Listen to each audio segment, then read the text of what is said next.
Custo de vida, emprego e desemprego, cesta básica, tarifas públicas, salário mínimo. Agora, na Brasil Atual, a análise do DIEESE. E nós vamos conversar com o diretor adjunto do DIEESE, José Silvestre. Bom dia, Silvestre. Bom dia, Glauco. Silvestre, o FMI divulgou um documento que revisa o estado das finanças públicas ao redor do mundo, projetando uma redução na pobreza e na dívida pública nesse ano em comparação ao ano passado, mas os níveis vão permanecer bem acima do que era esperado antes da crise. O FMI diz que a pobreza deve cair em 2021, segundo eles, parcialmente compensando o grande aumento em 2020, mas o número de pessoas na pobreza ainda é projetado para ser entre 65 e 75 milhões, mais alto do que o projetado antes da pandemia. Como é que você vê esses dados, Silvestre? Então, Glauco, acho que de certa forma era esperado que você tivesse, né, um movimento no sentido de redução da pobreza, porque em razão da pandemia, né, em 2020, você teve os estados, né, os países de uma maneira geral, tiveram que gastar mais, né, investir mais para fazer o enfrentamento da pandemia. Portanto, isso teve, evidentemente, reflexo na dívida pública dos países, né? Além dos países, você teve também, digamos assim, o crescimento do endividamento foi generalizado. As empresas, as próprias famílias, né? Porque na medida que você teve também a situação de piora, né? da renda, do emprego, enfim. Então, eu acho que isso de alguma forma era esperado. Para 2021, quer dizer, essa redução também, por quê? Porque você teve o avanço, né, na vacinação nos países, de uma maneira geral, né, uns mais, outros menos, evidentemente. Então, agora, o que é assustador, né, Glauco, é que em que pese ter havido essa projeção de redução da desigualdade, enfim, e do endividamento, né, nesse 21 em relação a 20, a pobreza ainda é uma coisa assustadora, quer dizer, entre 65, né, e 75 milhões de pessoas, mas é realmente uma coisa assustadora. Claro que isso é do ponto de vista geral, tem os países mais ricos, né? Esses tiveram um enfrentamento diferente, né? Basta ver se a gente lançar o olhar sobre a África, né? É uma situação completamente diferente, né? Tanto do ponto de vista do enfrentamento da pandemia, como da situação de pobreza, de miséria, enfim. Agora, quando a gente fala do caso brasileiro, Silvestre, o FMI divulgou também uma projeção de que o Brasil deve crescer apenas 2,4% no período compreendido entre 2020 e 2022. A média global é de 7,6%. O Brasil também está abaixo dos países chamados emergentes, que tem média de 9,5%. Então, por mais que se tente colocar a culpa na pandemia, na crise mundial, os resultados negativos aqui do Brasil, tanto de crescimento quanto de aumento dos níveis de pobreza, o fato é que o Brasil está muito pior do que a média dos países, pelo menos por esses dados do FMI, Silvestre. Sim, bom, essas projeções, né, Glauco, tanto do FMI como do OCDE, elas são diferentes, né, tem diferenças, né, do ponto de vista dos indicadores e particularmente da projeção de crescimento do PIB. As projeções feitas internamente, ou seja, sobretudo aí pelo Banco Central e outras instituições, dão conta de um crescimento menor, né? Tanto em 2021 quanto principalmente em 2022. Mas é isso que você mencionou, quer dizer, a projeção é que o Brasil cresça muito abaixo da média da economia mundial. E isso, evidentemente, tem a ver com a situação do Brasil, que já vinha antes da pandemia, né? e a forma como esse governo enfrentou a pandemia, né? Enquanto os países gastavam mais, porque era necessário gastar para enfrentar a pandemia, para tentar acelerar a vacinação, aqui nós assistimos aí um processo digamos assim, de negação, de sabotagem, atraso no início da vacinação, uma baixa celeridade no próprio processo de vacinal, enfim. Então, isso não tinha como não ter como resultado projeções menores e, né, desempenho muito pior da economia, que é o que está se verificando, né? Então, de fato, o Brasil deve crescer menos, inclusive do que esses números projetados pelo próprio FMI.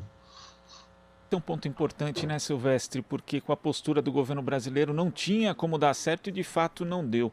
Tem um trecho, inclusive, do documento do FMI que diz o seguinte: essa variação, né, a variação de projeção de crescimento e de aumento dos níveis de pobreza, ela depende de taxas de vacinação contra a Covid-19 locais, do estágio da pandemia e da capacidade dos governos de acessar empréstimos de baixo custo, fatores que podem exacerbar os efeitos sociais e econômicos desiguais da pandemia. O relatório fazendo a distinção entre os países e vendo justamente esses aspectos, tivemos aí um governo que, na verdade, sabotou medidas de protocolos sanitários, medidas de distanciamento social que acabaram ampliando o alcance da pandemia aqui no Brasil, com níveis de contaminação e de mortes também muito acima da média global, e aquela dicotomia falsa entre saúde e economia acabou se mostrando muito falsa e muito danosa mesmo para o país, né, Silvestre? Porque no fim das contas atrasou e está atrasando a recuperação econômica.